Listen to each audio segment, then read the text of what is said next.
Hi, నేను మీ Durga ప్రసాద్ని. Indian హిస్టరీని ఆయన వీకే educate ద్వారా మీకు క్లాసెస్ ని వీడియో రూపంలో అందిస్తున్నాను. ముఖ్యంగా ఏపీపీఎస్సి పలు రకాల నోటిఫికేషన్లు ఆల్రెడీ సగంలో అంటే నోటిఫికేషన్లు ఇవ్వడం, కొన్నిటికి ఎగ్జామ్ జరగడం, కొన్నిటికి ఇంకా జరగాల్సి ఉన్నాయి. వాటి అందరికీ కూడా ఈ ఇండియన్ హిస్టరీ చాలా ఉపయోగపడుతుంది. అలాగే అటు టీజీపీఎస్సి కూడా వాటి నుంచి కూడా రాబోయే ఎగ్జామ్స్ అన్నిటికీ కూడా ఉపయోగపడుతుంది. ఇటు గ్రూప్ 1 స్థాయి నుంచి గ్రూప్ 4 స్థాయి వరకు ఏ ఎగ్జామ్ కైనా సరే ఈ క్లాసెస్ చాలా ఉపయుక్తకరంగా ఉంటాయి. సో ఇట్లా చేసుకుంటాను ఆశిస్తున్నాను. గత క్లాస్ లో హరప్పా సంస్కృతికి సంబంధించి మనం ఆ రాజకీయ వ్యవస్థ ఆనాడు ఎలా ఉండేది అనేది పొలిటికల్ ఆర్గనైజేషన్ చూసాం. అయితే ఈ క్లాస్ లో హరప్పా సంస్కృతి తాలూకా వాళ్ళ యొక్క సోషల్ ఆర్గనైజేషన్ అంటే సామాజిక వ్యవస్థ ఏ విధంగా ఉంది లేదా సోషల్ కండిషన్స్ ఏ విధంగా ఉంది ఇప్పుడు చూద్దాం. ఓకే, హరప్పా సంస్కృతి. ఓకే, వీటిలో మనం చూడబోయేది సామాజిక వ్యవస్థ. ఓకే, అంటే సోషల్ ఆర్గనైజేషన్ ఆర్ సామాజిక పరిస్థితులు కూడా అంటాము. అంటే social conditions in Harappan society అనేది చూడాలి. ఇందులో మనం ఇది చర్చించుకునే ముందు అసలు ఇందులో ఈ టాపిక్ లో సబ్ టాపిక్స్ ఏమేంటి ఉంటాయి అన్నది ఏమేమి చర్చించబోతున్నాం ఈ క్లాస్ లో అనేది చూస్తే టాపిక్స్ మనం ఇందులో వీళ్ళ యొక్క సోషల్ ఆర్గనైజేషన్ లో ఫస్ట్ మనం చూసేది రేషియల్ టైప్స్ అంటే జాతుల రకాలు. ఓకే, రేషియల్ టైప్స్ జాతుల కూర్పు గాని హరప్పా ప్రజల యొక్క జాతులు ఏ విధంగా ఉన్నాయన్నది చూస్తాము. తర్వాత వాళ్ళ యొక్క సొసైటీ ఏ విధంగా ఉంది అంటే ఈక్వల్ గా ఉందా, ఇన్ఈక్వాలిటీ ఉందా, అంటే డిఫరెన్సెస్ ఉన్నాయా, ఈక్వల్ గా ఉన్నాయా అన్నది చూస్తాం. తర్వాత వాళ్ళ యొక్క ఫ్యామిలీ ఏ విధంగా ఉంది అన్నది చూస్తాము. వాటిలోనే పొజిషన్ ఆఫ్ విమెన్ యొక్క స్టేటస్ ఏ విధంగా ఉంది అనేది. ఓకే, స్టేటస్ ఆఫ్ విమెన్ అన్నమాట. స్టేటస్ ఆఫ్ విమెన్, స్త్రీ యొక్క స్థానం ఆ హరప్పా కాలం నాటి ఎలా ఉండేది. తర్వాత వాళ్ళ యొక్క ఫుడ్ డైట్ ఏ విధంగా ఉంది, వాళ్ళ యొక్క డైట్ ఆహారాన్ని ఏం తీసుకునేవారు, దాంతో పాటే వాళ్ళ యొక్క హెల్త్ స్టేటస్, ఆరోగ్య స్థితి, ఆరోగ్య పరిస్థితి ఎలాగుంది అన్నవి మనం ఈ సోషల్ ఆర్గనైజేషన్ లో చూస్తాం. అంటే ఇది పార్ట్ 1 కింద లెక్క. పార్ట్ 2 లో రిమైనింగ్ వాళ్ళ డ్రెస్సెస్, హెయిర్ స్టైల్స్, బ్యూటిఫికేషన్ ఏ విధంగా చేసుకునేవారు వాళ్ళు, అలాగే వాళ్ళ ఎంటర్టైన్మెంట్, ఇవన్నీ కూడా నెక్స్ట్ క్లాస్ లో చూద్దాం. ఈ క్లాస్ లో మనం చూసేది ఇవి టాపిక్స్. ఓకే, రేషియల్ టైప్స్ ఏంటి అసలు? సాధారణంగా మనం తవ్వకాల్లో పురావస్తు తవ్వకాలు జరిపినప్పుడు అనేక రకాల బిల్డింగ్స్, వాటితో పాటే మానవుల కల్చరల్ రిమైన్స్ కూడా వస్తాయి. వాటి ఆధారంగా చేసుకుని రేషియల్ టైప్స్ ని వాళ్ళు విభజించారు పురావస్తు శాఖ వాళ్ళు. అంటే జాతుల రకాలు ఇదన్నమాట. అంటే హరప్పా జనుల యొక్క కంపోజిషన్ ఏ విధంగా ఉంది, రేషియల్ లో రకాలు, ఇవన్నీ కూడా ఇక్కడ మనం చూడబోతున్నాము. ఓకే, ఇది దాదాపుగా పురావస్తు తవ్వకాలు జరిపిన తర్వాత ఇందులో 4 సబ్ గ్రూప్స్ ని విభజించారు. ఒకటి ప్రోటో ఆస్ట్రలాయిడ్,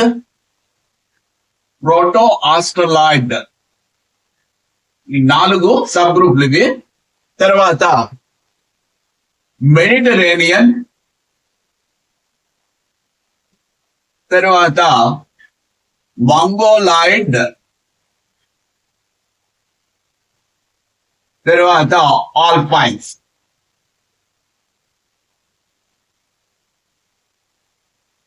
సో ఆర్కియాలజిస్ట్ లో దొరికిన పురావస్తు తవ్వకాల్లో దొరికిన రేసెస్, హరప్పా జనుల తాలూకా రేసెస్ ని ఈ విధంగా గుర్తుపట్టారు. ఒకటి ప్రోటో ఆస్ట్రలాయిడ్, రెండవది మెడిటరేనియన్ జాతి, మూడవది మంగోలాయిడ్ జాతి, నాలుగవది ఆల్పైన్స్ జాతి. ఇది క్వశ్చన్ బిట్ లో ఫామ్ అయ్యే అవకాశం ఉంది. జాతుల్లో లేనిది ఏంటని అడగచ్చు, లేదంటే వరుసగా అడిగే ఛాన్స్. సో వీటిని ఆధారంగా చేసుకుని ముఖ్యంగా ప్రొఫెసర్ ఏఎల్ బాషం ఈయన ఒక దీని మీద ఈయన పరిశోధన చేసిన తర్వాత ఈయన వ్యాఖ్యానం ఎలా ఉందంటే, మొట్టమొదటగా హరప్పా జనంలో ప్రోటోఆస్ట్రాయిడ్లు ఉన్నారు. హరప్పా ప్రజల్లో ప్రోటోఆస్ట్రాయిడ్లు ఉన్నారు. వాళ్ళ తర్వాత వీళ్ళు వచ్చి కలిసారు, మెడిటరేనియన్ వాళ్ళు, జాతి వాళ్ళు. సో మొట్టమొదటి ప్రోటోఆస్ట్రాయిడ్ ఉన్నప్పుడు హరప్పా జనంలో, తర్వాత వచ్చి మెడిటరేనియన్ జాతి కలిసింది. అప్పుడు సివిలైజేషన్ మొదలైంది, అంటే నాగరికత మొదలయ్యింది మెడిటరేనియన్ జాతి ప్రోటో ఆస్ట్రాయిడ్ జాతిలో కలిసిన తర్వాత అని చెప్పిన వారు ఏఎల్ బాషం. ఇది ఇంపార్టెంట్ ఇక్కడ. సో వీళ్ళు తర్వాత ఏమైంది, రెండు జాతుల్లో మిళితమైపోయి మొత్తం పలు రకాల ప్రాంతాలకి మొత్తం ఈ జాతి అంతా కూడా విస్తరించింది దేశవ్యాప్తంగా మొత్తం. సో విస్తరించిన తర్వాత ద్రావిడులుగా ఏర్పడ్డారు, ద్రావిడులు. ఓకే, సో మెడిటరేనియన్ జాతి విస్తరించేసిన తర్వాత ఫైనల్ గా భారతదేశంలో ద్రావిడులు ఎక్కువగా ఏర్పడ్డారు. ఇది ఏర్పడిన తర్వాత అతి ముఖ్యమైన మార్పు చరిత్రకారులు, ఆర్కియాలజిస్ట్ కోరిలేట్ చేసి ఒక విధమైన వాళ్ళ యొక్క అభిప్రాయాన్ని వెలిపించారు. అదేంటంటే హరప్పా జనంలో హరప్పా సంస్కృతి గాని మతం గాని ఇవన్నీ కూడా ద్రావిడ్ను పోలి ఉన్నాయి. కాబట్టి హరప్పన్స్ వర్ ద ద్రవిడియన్స్ అని కూడా వాళ్ళు ఒక అభిప్రాయాన్ని లేవనెత్తారు. సో ఇది కూడా ఉంది, హరప్పా జనంలో ద్రావిళ్ళై ఉండవచ్చు, ఇది కూడా ఒక అభిప్రాయం ఉంది. ఓకే, సో ఇది ఒకప్పటి అభిప్రాయాలు. జాతుల రకాలు పురావస్తు తవ్వకాలు జరిపినప్పుడు మానవ రకాలు ఈ విధంగా హరప్పా జనులు ఈ రకంగా ఉన్నారనేది ఇది పరిశోధనలు దాదాపు బిఫోర్ ఆఫ్ 90s తర్వాత పలు రకాల పరిశోధనలు జరుగుతున్నాయి. 1990 తర్వాత నుంచి జరిగిన పరిశోధనలు వీటిని వదిలిపెట్టేసే అబౌటెడ్ అన్నమాట. ఇలాంటివి ఈ రకమైన జాతులని పేర్లతో పిలవడం వదిలిపెట్టేసాయి, వదిలిపెట్టి కొత్త రకానికి నాంది పలికాయి. దానిలో మనం ప్రముఖంగా పేర్కొనాల్సిన వ్యక్తి కెన్నెత్ ఏఆర్ కెనడీ. ఈయన పరిశోధన చేసి హరప్పా జనుల యొక్క స్కెల్టన్స్ మీద పరిశోధన చేశారు. అంటే హరప్పా వాటి యొక్క అస్థి పంజరాలు వాటి మీద పరిశోధన చేసి ఈయన వెలువచ్చిన అభిప్రాయం చాలా ముఖ్యమైనది. అవి బయోలాజికల్, అంటే డిఫరెంట్ ప్లేసెస్ లో అవన్నీ గ్యాదర్ చేసి అవి ఉన్నా కూడా ఇవన్నీ కూడా బయోలాజికల్ హెటెరోజెనిటీ చూపెడుతున్నాయి అన్నారు. అంటే బయోలాజికల్ చాలా ముఖ్యమైనది, బయోలాజికల్ హెటెరోజెనిటీ. ఏంటి బయోలాజికల్ హెటెరోజెనిటీ అంటే జీవగత ఇది వైవిధ్యతని చూపెడుతున్నాయి. అన్ని ఒకేలా లేవు. ఇక్కడ ఏమంటున్నారు, ఇక్కడ జాతులు 4 ఉన్నాయన్నట్టు. ఇక్కడ జీవగత వైవిధ్యం ప్రకారం విభిన్న ప్రాంతాల్లో వాళ్ళవి విభిన్న మనుషులుగా ఉన్నారు అని చెప్పడం జరిగింది. సో 2 వాదాలు మనం చూసాం ఇక్కడ. సో జాతుల రకాల అన్నదమ్మను ఒక వాదం ఈ విధంగా విభజించారు. రెండవ వాదాన్ని మనం తీసుకున్నప్పుడు ఇది ఈ జాతుల వాదాన్ని వదిలిపెట్టేసి రెండవది ఈ బయోలాజికల్ హెటెరోజెనిటీ ఆధారంగా, జీవగత వైవిధ్యత ఆధారంగా విభిన్న ప్రాంతాల్లో విభిన్న వ్యక్తులు ఉన్నారు కాబట్టి ఏ ఏరియాలో వ్యక్తులు ఉన్నారో హరప్పా తాలూకా స్థలాలు ఉన్నాయో ఆ వాళ్ళని వాళ్ళు పోలి ఉన్నట్లుగా ఇక్కడ మనకి పరిశోధన ద్వారా తెలుస్తుంది. ఓకే, ఇది జాతుల రకాలు వాటికి సంబంధించింది. ఇంకా నెక్స్ట్ వీళ్ళ యొక్క సొసైటీ ఏ విధంగా ఉంది. ఓకే, సొసైటీ అంటే సొసైటీలో దాదాపుగా డిఫరెన్సెస్ ఉన్నాయా లేవా, అందరూ ఈక్వల్ గా ఉన్నారా, హరప్పా సమాజంలో అందరూ కూడా ఈక్వల్ స్టేటస్ ని పొంది ఉన్నారా అన్నది మనం చూడబోతున్నాం. ఓకే, రెండవది సొసైటీ అంటే సమాజంలో దాదాపుగా డిఫరెన్సెస్ ఉన్నాయి అనేది ఒక వర్గం, లేదు మ్యూచువల్ అకామిడేషన్ అంటే పరస్పర సర్దుబాటు ఉంది అనేది ఒక వాదన. ఓకే, డిఫరెన్సెస్ ఉన్నాయి, డిఫరెన్సెస్ తేడాలు ఉన్నాయి సమాజంలో అనేది ఒక వాదం అయితే, రెండో వాదం మ్యూచువల్ అకామిడేషన్ అంటే పరస్పరంగా సహకరించుకున్నారు, సర్దుబాటు చేసుకున్నారు అనేది ఒక వాదం. చూద్దాం. ఇవి నేను ఈ డిస్క్రిప్టివ్ మేనర్ లో చెప్పడానికి కారణం, ఇవి ఎగ్జామ్ లో ఈ విధంగా కూడా అసెషన్ అండ్ రీజన్ కానీ ట్రూ ఆర్ ఫాల్స్ లో కింద వరుసగిచ్చి కింది వాటిలో సరైనది అడిగే ఎక్కువగా అవకాశం ఉంది కాబట్టి కొంచెం డిస్క్రిప్టివ్ మేనర్ లో కూడా ఇవి రావాల్సి వస్తుంది. ఓకే, డిఫరెన్సెస్ ఏ విధంగా ఉన్నాయని మనం చూడడానికి, యాక్చువల్ గా సమాజంలో పురావస్తవకాలు జరిపిన హరప్పా స్థలాల్లో పురావస్తవకాలు జరిపిన తర్వాత వివిధ రకాల ప్రజలు ఉన్నట్లుగా ఉంది అక్కడ. అంటే వివిధ వృత్తులు చేస్తున్న వాళ్ళు, అలాగే అంటే పరిపాలనాధికారులు, లేదంటే పాలకులు, రూలర్స్, అడ్మినిస్ట్రేటర్స్, ఇలాగే వీటితో పాటే ప్రీస్ పూజారులు, తర్వాత మర్చెంట్స్ వర్తకులు, తర్వాత ఆర్టిసన్స్ చేతి వృత్తి కళాకారులు, ఇలాగా ఇంకా వీళ్ళందరూ కూడా సమాజంలో ఉన్నారు. అంటే సమాజంలో డిఫరెన్సెస్ ఉన్నాయన్నది అర్థమవుతుంది. అంటే వాళ్ళ క్లాసెస్ పరంగా కూడా మనం తీసుకున్నప్పుడు, సమాజంలో తరగతిని తీసుకున్నప్పుడు కూడా మనకి తెలుస్తోంది పరిపాలనా అధికారులు కానీ వీళ్ళందరూ ఉన్నారు, పాలకులు ఉన్నారు, ఇలా తెలుస్తుంది. కాబట్టి ఇక్కడ సమాజంలో డిఫరెన్సెస్ ఉన్నాయన్నది ఒకటి. ఇంకా ఈ డిఫరెన్సెస్ లోనే మనం ఇంకా చెప్పుకోవాల్సినది అతి ముఖ్యమైనది, క్లాస్ మొదట్లోనే మనం చెప్పాము వీళ్ళ యొక్క కన్స్ట్రక్షన్, బిల్డింగ్ కన్స్ట్రక్షన్స్ ఏ విధంగా ఉన్నాయి, హౌస్ కన్స్ట్రక్షన్స్ ఏ విధంగా ఉన్నాయి అని చెప్తున్నప్పుడే మనం హరప్పా నగరాన్ని తీసుకున్నప్పుడు మనకి ఎత్తైన ప్రదేశంలో ఉన్నారని చెప్పాం, అలాగే తూర్పున పల్ల ప్రదేశంలో సామాన్య జనం ఉన్నారని చెప్పాము. ఇది దాదాపుగా హరప్పా, మొహంజదారో, కాళీబంగన్ ఇలాంటి ప్రతి చోట కూడా మనకి ఈ డిఫరెన్సెస్ కనపడుతున్నాయి. కాబట్టి ఇక్కడ బిల్డింగ్ల పరంగా కూడా అంటే పేద ధనిక అనేది ఇక్కడ తేడా ఖచ్చితంగా కనపడుతుంది.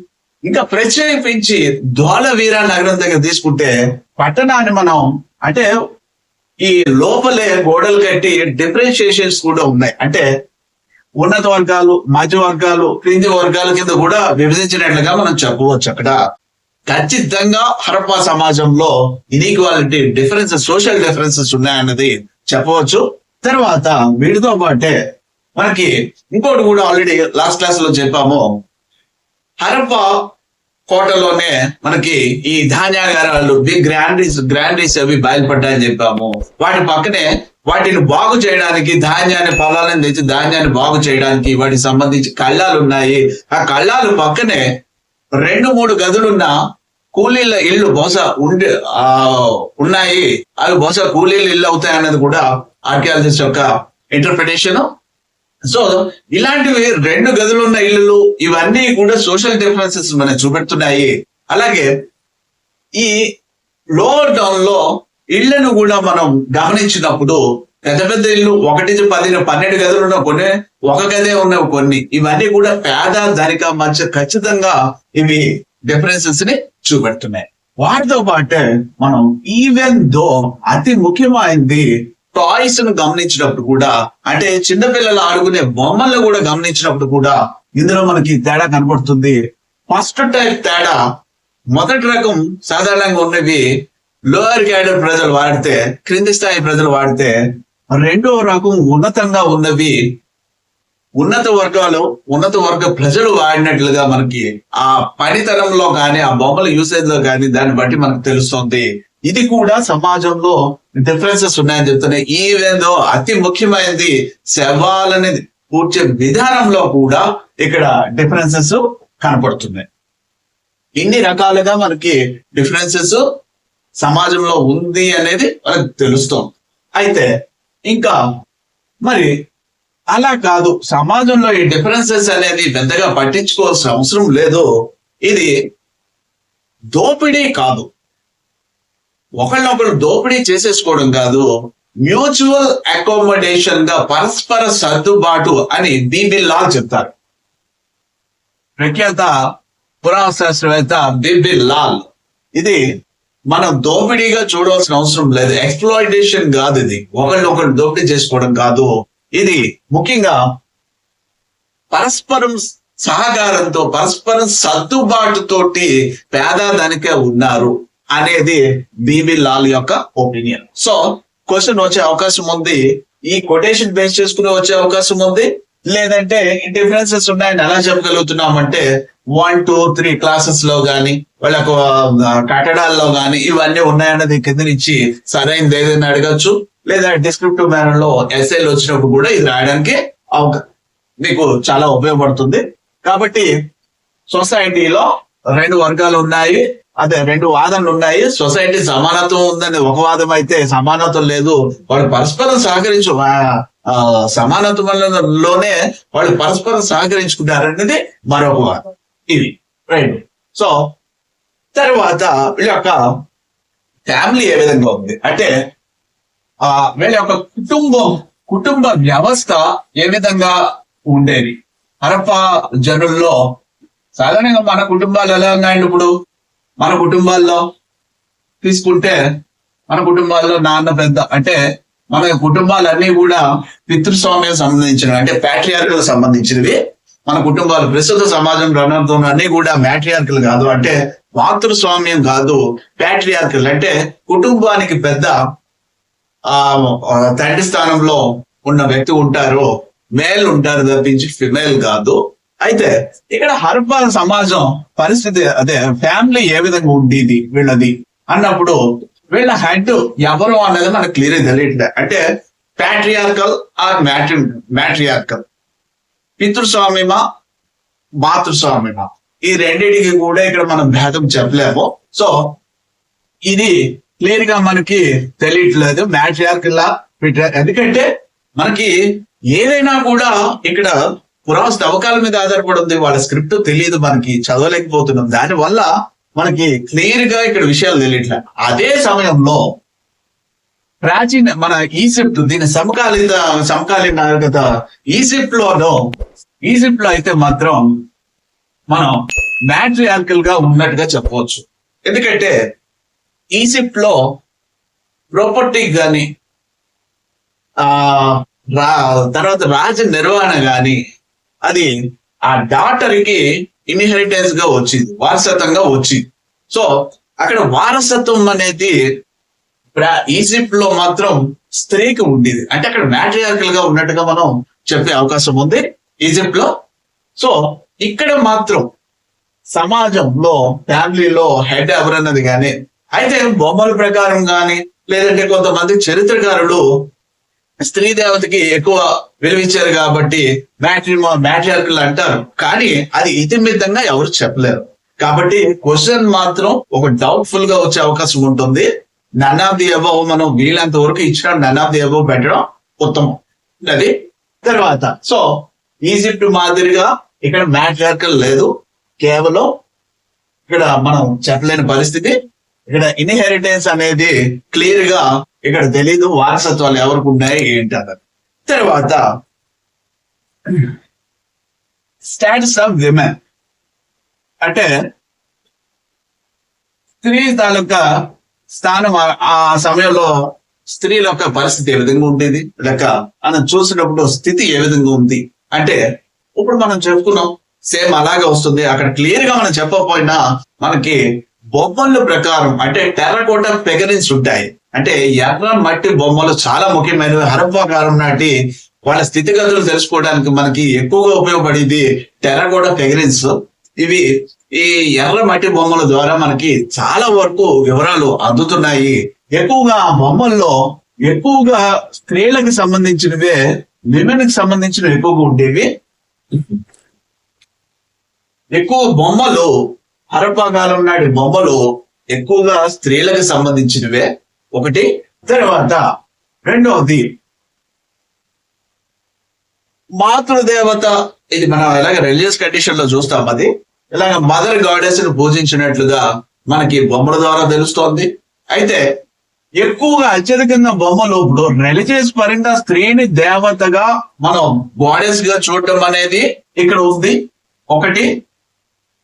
తర్వాత సాధారణ నార్మల్ స్త్రీ ఎలాగ ఉండేది అంటే స్త్రీలు అత్యున్నత స్థానాన్ని పొందారా అనేది మనం క్లియర్ గా చెప్పలేకపోయినా బొమ్మల ప్రకారం ఎక్కువగా నార్మల్ కండిషన్ లో ఉన్నట్లుగానే తెలుస్తోంది. ఎలా తెలుస్తుంది అంటే 2 ఉదాహరణలు మనకి ఇక్కడ చూడవలసి ఉంటుంది. ఒకటి నౌషారో, ఇది చాలా ముఖ్యమైనది.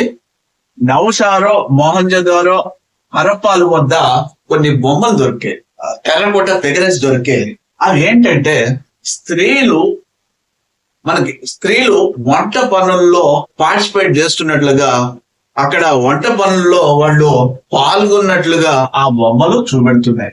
ఇది ముఖ్యమైనది. క్వశ్చన్ వచ్చే అవకాశం ఉంది. షారో, మొహంజదారో, హరప్పాల వద్ద స్త్రీ వంటకు సంబంధించిన ఏదో నూరుతున్నట్టు, సో లేదా గ్రైండ్ చేస్తున్నట్టు సంథింగ్, ఆ విధంగా ఉన్న బొమ్మలు ఇక్కడ బయలుపడ్డాయి. నౌషారో, మొహంజదారో అండ్ హరప్పా. అంటే స్త్రీలు ఆల్రెడీ వంటల్లోకి వచ్చేసారు అన్నది ఇక్కడ తెలుస్తోంది మనకి. తర్వాత రెండోది మనకి ఇక్కడ యాక్చువల్లీ స్త్రీలు అనేప్పటికీ మొట్టమొదటిగా గుర్తుకొచ్చింది జనం. మన జననం ఆధారం స్త్రీ. సో స్త్రీకి పునర్జన్మ అనేది తర్వాత బిడ్డ పుట్టడం మీద ఆధారం. అది పుట్టితే మళ్ళీ ఒక పునర్జన్మ ఎత్తినట్టే చెప్తారు. ఎన్ని కష్ట నష్టాలు ఈనాటికి ఎప్పటికీ కూడా ఆ కష్టాలు స్త్రీకి ఉంటూనే ఉన్నాయి. సో ఈనాడు పలు రకాల ఆధునిక సాంకేతికత వచ్చింది. సిజేరియన్లు చేస్తున్నారు, కాన్పులు సాధారణ స్థాయిలో కన్నా సిజేరియన్లు అవుతున్నాయి. సో అతి కష్టం మీద జరిగి ఉన్నాయి. మరి ఈ కాలం నాడు ఇంత టెక్నాలజీ అభివృద్ధి చెందినా కూడా భయపడే స్థితిలోనే ఉన్నారంటే ఏ టెక్నాలజీ లేని కొద్దిగా ఆ కాలంలోనూ ఆ పరిస్థితులు స్త్రీలని ఎంత భయపెట్టి ఉంటాయి. అలాంటి తాలూకా బొమ్మలు కూడా వీళ్ళు చిత్రించారు. అంటే స్త్రీలు గర్భంతో ఉన్నప్పుడు ఏ ప్రాబ్లమ్స్ ఎలా ఉండేవారు ఏంటన్నది ఆ మట్టి బొమ్మలు చెప్తున్నాయి. అలాగే అతి ముఖ్యమైనది ఇక్కడ పిల్లలకి ఎంత వాళ్ళు వెయిటేజ్ ఇచ్చేవారు, ఎంత వాళ్ళు పిల్లలకి అని చూసుకుంటే ఇక్కడ నౌషారో వద్ద చాలా ముఖ్యమైనది అంటే ఇది. నౌషారో వద్ద ఒక టెర్రకోట ఫిగర్ మనకు బయటపడింది. దీని ద్వారా తెలిసింది ఏంటంటే ఫెమినైన్ హెడ్లెస్ తోటి, అంటే స్త్రీ తాలూకా శిరోవేషణం తోటి, స్త్రీ తాలూకా జుట్టుతో సంబంధించిన శిరోవేషణం తోటి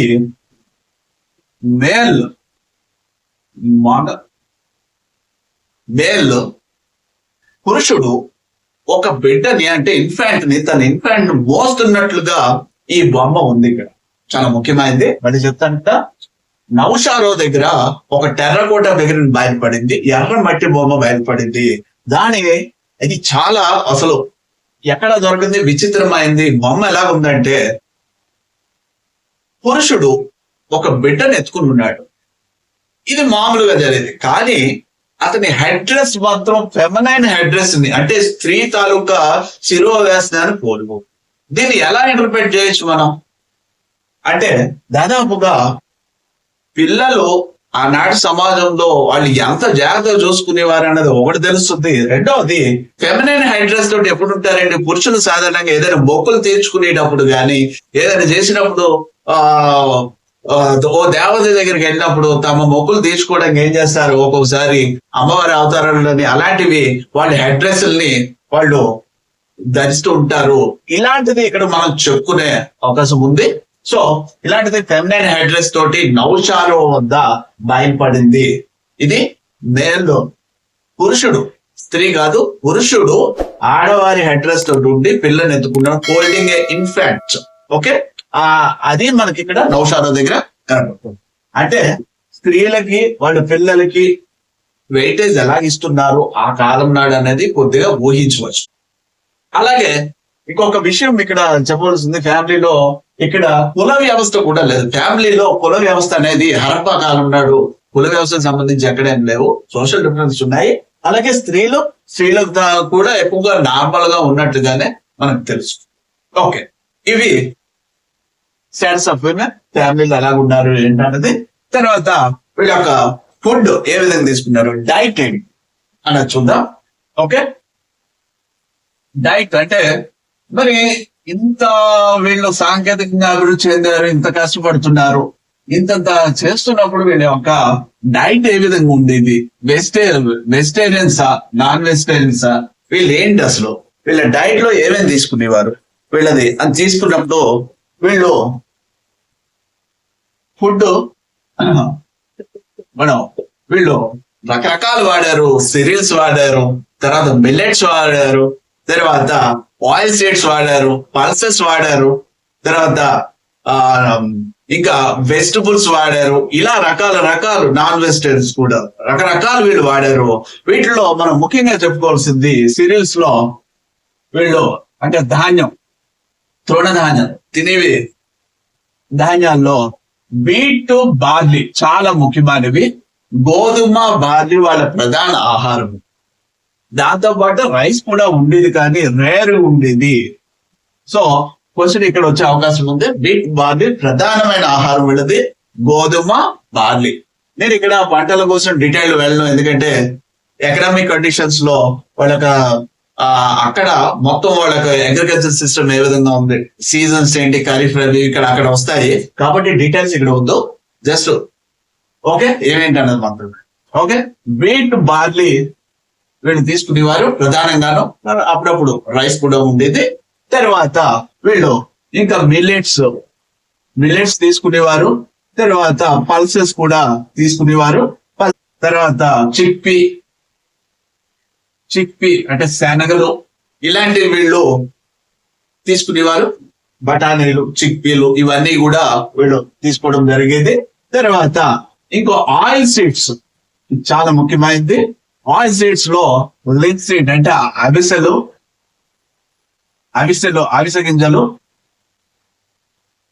గింజలు, తర్వాత సెసామె, నువ్వులు, మస్టర్డ్, తర్వాత ఆవాలు ఇలాగా వీళ్ళు తీసుకునేవారు. ఎస్, ఇక్కడ బఠానీలు, శనగలు ఇలాంటివి ఇక్కడ. తర్వాత ఆయిల్ సీడ్స్ లో అవిసె గింజలు, సెసామె, మస్టర్డ్ ఇవన్నీ కూడా, నువ్వులు, తర్వాత ఆవాలు ఇవన్నీ కూడా వీళ్ళు తీసుకునేవారు. వీటితో పాటే ఇంకా వెజిటబుల్స్ లో అరటి, తర్వాత ద్రాక్ష ఇలాంటివి, తర్వాత అల్లాన్ని ఉపయోగించేవారు, జింజర్ని ఉపయోగించేవారు వీళ్ళు. తర్వాత పసుపు ఇలాంటివన్నీ కూడా వీళ్ళు ఉపయోగించడం జరిగింది. ఇవి సంబంధించినవి. ఇంకా కర్బూజా అని ఇంకా ఉన్నాయి. సో మెయిన్ అయితే ఇవి. ఇక్కడ క్వశ్చన్ 2 రకాలుగా వచ్చే అవకాశం ఉంది. ఒకటి మామూలుగా cereals, millets, pulses, oil seeds, veg, non veg మీద ఇచ్చే అవకాశం ఉంది. వీటి మీద వాళ్ళ ప్రధానమైన ఆహారం ఏంటి అన్న దాని మీద అడిగే అవకాశం ఉంది. లేదంటే ఆయిల్ సీడ్స్ లో ముఖ్యమైనది ఏంటన్నది అడిగే అవకాశం ఉంది, లేదా వెజిటబుల్స్ లో అడిగే అవకాశం. అయితే ఇక్కడ మనం ఒకటి విషయాలు తెలుసుకోవాల్సి ఉంది.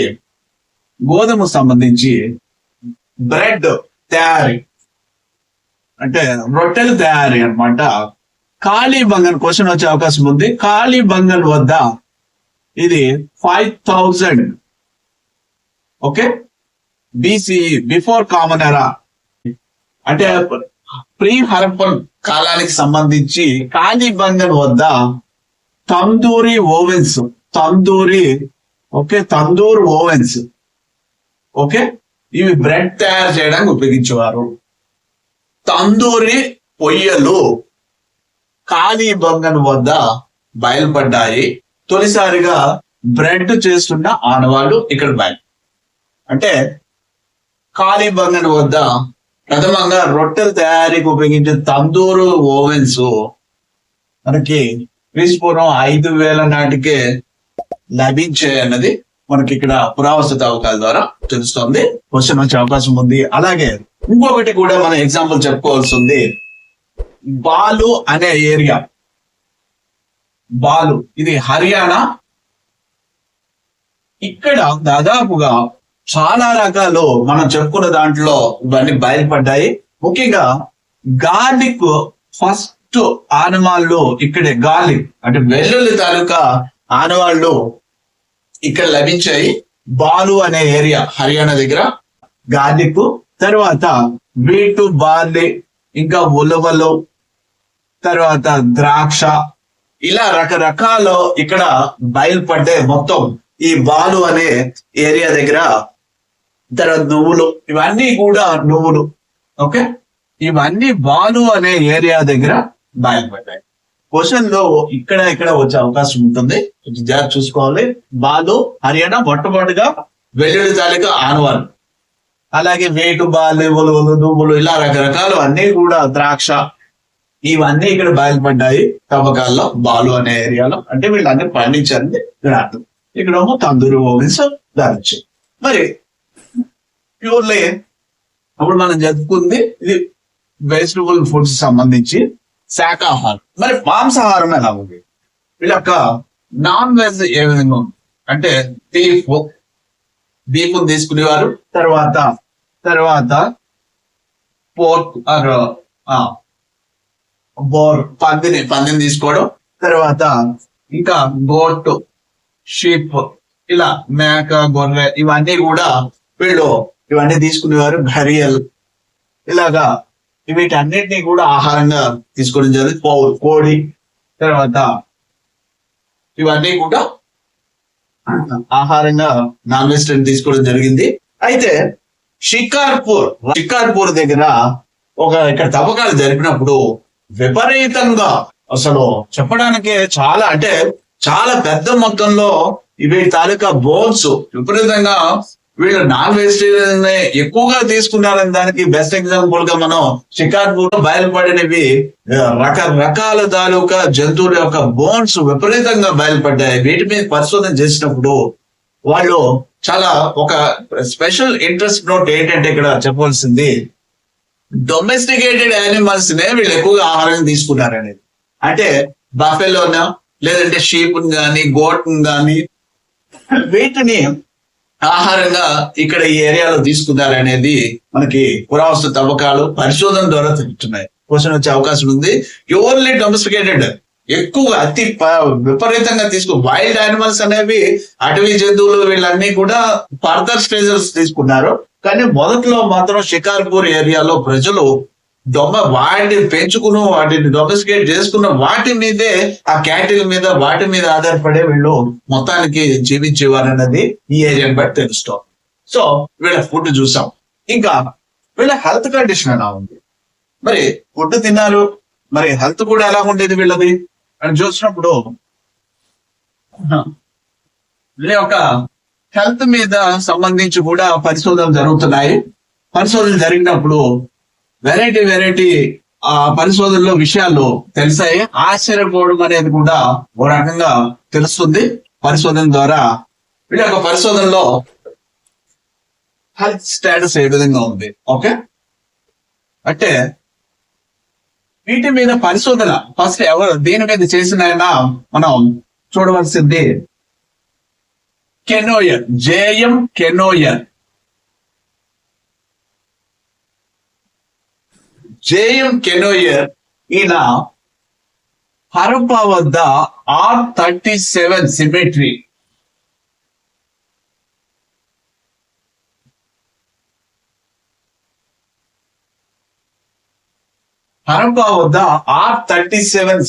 అంటే శ్మశాన స్థలం దగ్గర శాంపిల్ సర్వేని నిర్వహించారు. ఓకే, జేఎం కెనోయర్ అనే వ్యక్తి ఈయన పురావస్తు పరిశోధకుడు హరప్పా వద్ద R37 అనే శ్మశాన స్థలం వద్ద సిమెట్రీ వద్ద పరిశోధన శాంపిల్ సర్వే నిర్వహించారు. ఆ శ్మశానంలో కొన్ని అస్థిపంజరాల్ని వీటన్నింటినీ గమనించినప్పుడు, బోన్స్ గమనించినప్పుడు, పరిశోధన చేసిన తర్వాత వాళ్ళ యొక్క ఆరోగ్య పరిస్థితి ఇస్ క్వైట్ గుడ్, అద్భుతంగా ఉంది, బాగుంది. ఓకే, ఫస్ట్ ఆరోగ్య స్థితి అద్భుతం. ఓకే, బాగుంది. రెండోది మంచి ఫుడ్ తిన్నారు, ఇప్పుడే చూసాము. అన్ని రకాలుగా వాళ్ళకి అటు ప్రోటీన్స్ కానీ కార్బోహైడ్రేట్స్ కానీ అన్ని విధాలుగా వాళ్ళకి అన్ని రకాలుగా ఫ్యాట్ కంటెంట్, ఆయిల్ సీడ్స్ ఇవన్నీ తిన్నప్పుడు వాళ్ళ హెల్త్ ఎలా ఉంటుంది? చాలా బాగుంది అన్నది ఇక్కడ మనకి తెలుస్తోంది. స్థితి అద్భుతంగా ఉంది. అయితే వాళ్ళు సాధారణంగా గురైన ఓ రోగం ఏంటంటే ఆర్థరైటిస్. ఆర్థరైటిస్ అనేది ఇందులో శాంపిల్ సర్వేలో తేలినప్పుడు వీళ్ళకి సాధారణంగా జనంలో ఉండేది ఆర్థరైటిస్ ఉండేది. అంటే కాళ్ళు, కీళ్ళు కీళ్ళ జబ్బు అంటాం కదా, కీళ్ళలో నొప్పులు, మోకాళ్ళు లేదంటే వీటన్నిటి మీద. అలాగే ఇంకా నోటీస్ చేసిన వాళ్ళు ఏంటంటే ఆర్థరైటిస్ లోనే మెడ భాగంలో కూడా ఎక్కువగా కీళ్ళలో సమస్య ఉంది. ఎందుకంటే వాళ్ళు బరువులు మోయడం కానీ మెడ మీద భారం ఎక్కువ పడడం కూడా జరిగి ఉండవచ్చు అనేది ఈ పరిశోధన తెలిసింది. ఆర్థరైటిస్ తర్వాత ఇంకా డెంటల్ సమస్యలు కూడా ఉన్నట్టుగా తెలుస్తుంది. డెంటల్ సమస్యలు, క్యారీస్ అండ్ క్యావిటీస్ అంటే రంధ్రాలు పడి పుచ్చిపోవడం కావచ్చు, కొద్దిగా కనపడుతోంది. మిగతావి సమస్యలు కానట్టుగాను ఇక్కడ చెప్పడం జరిగింది. అయితే ఇందాక మనం చెప్పుకున్నప్పుడు ఫస్ట్ లో రేషియల్ టైప్స్ లో కెనడీ ఒక పర్సన్ అనే ఆయన గురించి ఆర్కియాలజిస్ట్ గురించి మనం చెప్పాము. కెనడీ వ్యక్తి కూడా హరప్పా జనుల్లో మలేరియా ఉన్నట్లుగా గుర్తించారు. ఇక్కడ ఒకసారి చూడండి. జేఎం గెనోయర్ వాళ్ళ యొక్క హెల్త్ స్టేటస్ హరప్పా వద్ద స్థలం వద్ద R37 అనే సిమెట్రీ వద్ద ఒక ఆ స్కెల్టన్స్ తీసుకుని వాటిని శాంపిల్ సర్వే చేసినప్పుడు వాళ్ళ ఆరోగ్యం అద్భుతంగా ఉంది. సాధారణంగా వాళ్ళు గురైన రోగం ఏది అంటే ఆర్థరైటిస్, తర్వాత ఇంకా డెంటల్ సమస్యలు కూడా వాళ్ళు ఉన్నాయి అని చెప్పింది జేఎం కెనోయర్. కెనడీ ఇక్కడ వచ్చింది కదా, మనకి ఏ ప్రాంతంలో నివసిస్తే బయాలజికల్ హెటరోజెనిటీ కోసం మొదట్లో చెప్పుకున్నాం కదా, ఆ వ్యక్తి పరిశోధన చేసినప్పుడు హరప్పా జనంలో మలేరియా కూడా అప్పట్లో ప్రబలింది అనేది కూడా ఆయన చెప్తున్నారు. సో ఇది వాళ్ళ యొక్క హెల్త్ స్టేటస్. సో మనం హరప్పా తాలూకా సమాజ వ్యవస్థలో ఒకసారి ఓవరాల్ గా చూస్తే రేషియల్ టైప్స్ చూసాం. మానవ జాతులు ఏ విధంగా ఉండేవి, ఏవేంటి తవ్వకాల్లో బయలుపడినవి ఏంటి అని చూసాము. అయితే ఆ రేసెస్ అనేది కాకుండా కొత్త వాదాన్ని తెరకెక్కించి ఏ ప్రదేశంలో హరప్పా జనులు ఉన్నారు, వాళ్ళ తాలూకా లక్షణాలు రూపాన్ని పోలు ఉన్నాయని చెప్పడం మరొక వాదం. తర్వాత సొసైటీలో సామాజికంగా అసమానతలు ఉన్నాయని కొంతమంది, లేదు ఇది అసమానతలు కాదు, ఇది ఒకళ్ళొకరు సహకరించుకున్నారనేది ఒకటి. తర్వాత అలాగే వాళ్ళ ఫ్యామిలీ ఏ విధంగా ఉంది, పితృస్వామ్యమా లేదంటే మాతృస్వామ్యమా అనేది మనకి ఇతిమితంగా తెలియదు. అలాగే పొజిషన్ ఆఫ్ విమెన్, స్త్రీ వాళ్ళ యొక్క స్థితి కూడా ఆ కాలం నాడు సాధారణ స్థాయిలోనే ఉన్నట్లుగాను మనకి పురావస్తు తవ్వకాలు బయలుపడిన బొమ్మల ద్వారా తెలుస్తుంది.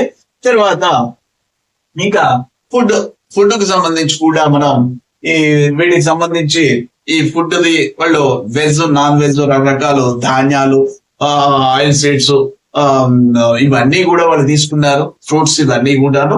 వాటితో పాటే హెల్త్ స్టేటస్ ఏ విధంగా ఉండేది అన్నది జేఎం కెనోయర్ ఆధ్వర్యంలో పర్యవేక్షణ చెప్తున్నాయి.